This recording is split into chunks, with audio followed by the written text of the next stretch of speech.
విద్యుత్ ఛార్జీల భారం ప్రజలపై మోపారంటూ ఆందోళన చేసే అర్హత వైకాపా పార్టీకి లేదు. శ్రీకాకుళం నియోజకవర్గ శాసనసభ్యులు గొండు శంకర్. శ్రీకాకుళం జిల్లా, ఆంధ్రప్రదేశ్ రాష్ట్రం. విద్యుత్ ఛార్జీల భారం ప్రజలపై మోపారు అంటూ ఆందోళన చేసే అర్హత వైకాపా లేదని శ్రీకాకుళం శాసనసభ్యులు గొండు శంకర్ ధ్వజమెత్తారు. వైకాపా 5 ఏళ్ల పాలనలో విద్యుత్ కొనుగోళ్ల పేరుతో ప్రభుత్వ ఖజానాకు కోట్ల రూపాయల నష్టం వాటిల్లా చేసి ప్రజలను మోసం చేశారని నగరంలోని విశాఖ ఏ కాలనీలో తన కార్యాలయంలో విలేకరులతో శనివారం మాట్లాడారు. కూటమి ప్రభుత్వం అధికారంలోకి వచ్చిన నుండి నేటి వరకు కోతలు లేకుండా నిరంతరాయంగా విద్యుత్ సరఫరా అందిస్తున్నామని, వైకాపా పాలనలో అధిక రేటుకు విద్యుత్ కొనుగోలు చేసి దోపిడీకి పాల్పడిన అవినీతి పరులంతా రాష్ట్ర ఖజానాకు చేసిన నష్టాన్ని పూడ్చేందుకు తమ ప్రభుత్వం శ్రమిస్తుందన్నారు. 5 ఏళ్ల పాటు ప్రజాధనాన్ని లూటీ చేసిన వైకాపా నేతలు ఇప్పుడు ఏం ముఖం పెట్టుకుని ధర్నాలు చేస్తున్నారన్నారు గొండు శంకర్. విద్యుత్ ఛార్జీల వ్యవహారంలో దమ్ముంటే వైకాపా శ్రేణులు చర్చకు రావాలి అని సవాల్ విసిరారు.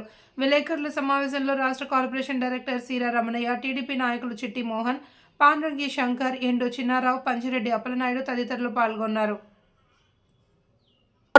లాంటి విద్యుత్ పరికరాలను కమిషన్ల కోసం అధిక రేట్లకు కొనుగోలు చేయడం వల్ల కూడా వేల కోట్ల నష్టం వచ్చింది. అలాగే కూకట్పల్లిలో హిందూజాలకు చెందిన 16 ఎకరాలు జగన్ బినామీ కొట్టేసి అందుకు బదులుగా విద్యుత్ ఉత్పత్తి చేయకపోయినా ఈఆర్సీ వద్దన్నా 1400 కోట్లు హిందూజాకు దారాదత్తం చేశారు. మేము చెప్తున్నవన్నీ నిజమా కాదా?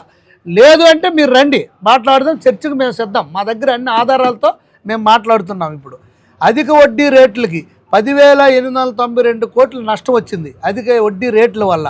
సెకీ ఒప్పందంలో జగన్కు 1750 కోట్ల లంచాలు పుచ్చుకున్నారని అమెరికా కోర్టులో కేసు నమోదయ్యింది. అది కూడా అందరికీ తెలిసిందే. ఇక సెకీ ఒప్పందం వల్ల విద్యుత్ సంస్థలకు ఏడాదికి 3,850 కోట్లు, మొత్తం 30 ఏళ్లకు 1,00,000 కోట్లు వినియోగదారులపై భారాలు మోపారు. అనవసరంగా పక్క రాష్ట్రం ఉన్న ఇది రాజస్థాన్ 2.25 పైసలకు కొంటే అదే దీని దగ్గర నువ్వు 2.75 పైసలకు కొనమేంటి? 50 పైసలు ఎందుకు? మొదట అంతకుముందు చంద్రబాబు నాయుడు గారి ప్రభుత్వంలో ఒప్పందాలను ఎందుకు రద్దు చేశావు? ఎందుకు నీకు అంత కక్ష?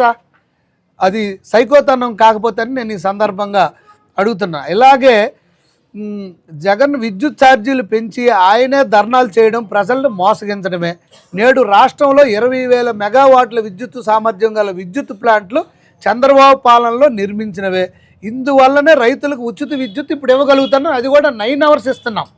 గతంలో 9 అవర్స్ ఎప్పుడూ కంటిన్యూస్గా ఇవ్వని పరిస్థితి. అలాగే ఎస్సీ, ఎస్టీ, కొన్ని బీసీ కుల వృత్తిదారులకు 200 యూనిట్ల వరకు విద్యుత్ ఇప్పుడు ఇవ్వగలుగుతున్నాం. పక్కా ఇస్తున్నాం కూడా ఆల్రెడీ. ఆక్వా రైతులకు 1.50 పైసలకి యూనిట్ విద్యుత్ ఇవ్వగలుగుతున్నాం. అదే కాకుండా పిఎం సూర్యఘర్ పేరుతో ఏదో ఉందో దాన్ని ఈ పెద్ద ఎత్తున మేము గ్రామాల్లో ఇప్పుడు ప్రవేశపెట్టి ఇంకా ఈ విద్యుత్ వినియోగంపై కొంచెం నార్మల్ విద్యుత్ వినియోగంపై తగ్గితే, సహజ వనరుల వాడకం తగ్గితే మనం ప్రకృతికి కూడా సేవ్ చేయగలుగుతాం. తర్వాత సబ్సిడీ భారం ప్రభుత్వం పైన కూడా తగ్గుతుందనే ఉద్దేశంతో సూర్యగారిని ప్రమోట్ చేశాం. నువ్వు ఒక్క దగ్గర కూడా సోలార్ పార్కులు కానీ లేకపోతే వాటిని కానీ ప్రమోట్ చేసిన దాఖలాలు లేవు. ఒక విజన్ లేదు, ఒక నిజం నీ జీవితంలో లేదు.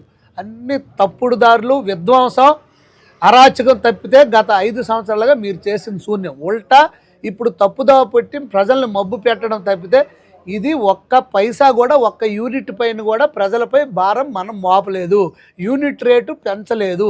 ఇది గతం వైసీపీ ప్రభుత్వంలో ఏదైతే ఈ సహజ వనరుల మీద వచ్చిన మార్కెటింగ్ రేటు అది ఇప్పుడు వాల్యుయేషన్కి వచ్చి ఇప్పుడు ఆ రేటు అడ్జస్ట్మెంటు వినియోగదారులకు చేయడం జరిగింది.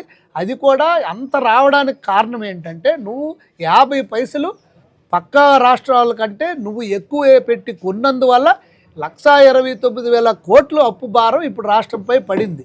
దాన్ని అడ్జస్ట్మెంట్ చేస్తూ అది కూడా జనవరి 2026 కల్లా దీన్ని క్లియర్ అయిపోద్ది. తర్వాత మళ్ళీ ఈ అదనపు అమౌంట్ ఏదైతే ఉందో అది మీరు మళ్ళీ చేయాల్సిన అవసరం లేదు.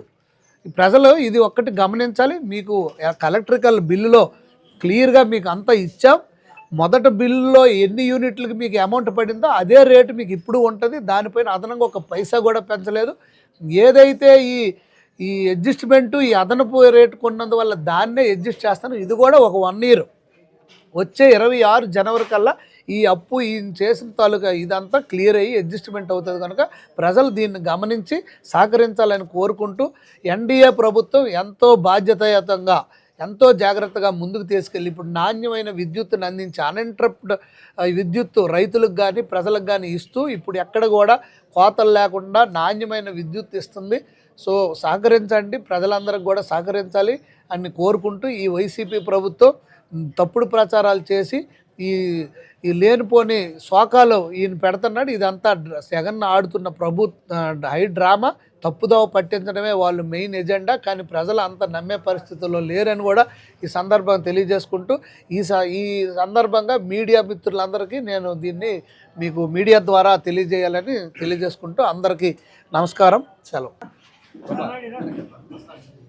అన్నా ఉన్నారా? కేంద్ర మంత్రి గారికి అడిగాను కలిసి చేద్దామని, నువ్వే చేసే అన్నాడు, అందుకే చేసి, లేకపోతే కలిసి అక్కడే ఇద్దాం అనుకున్నా.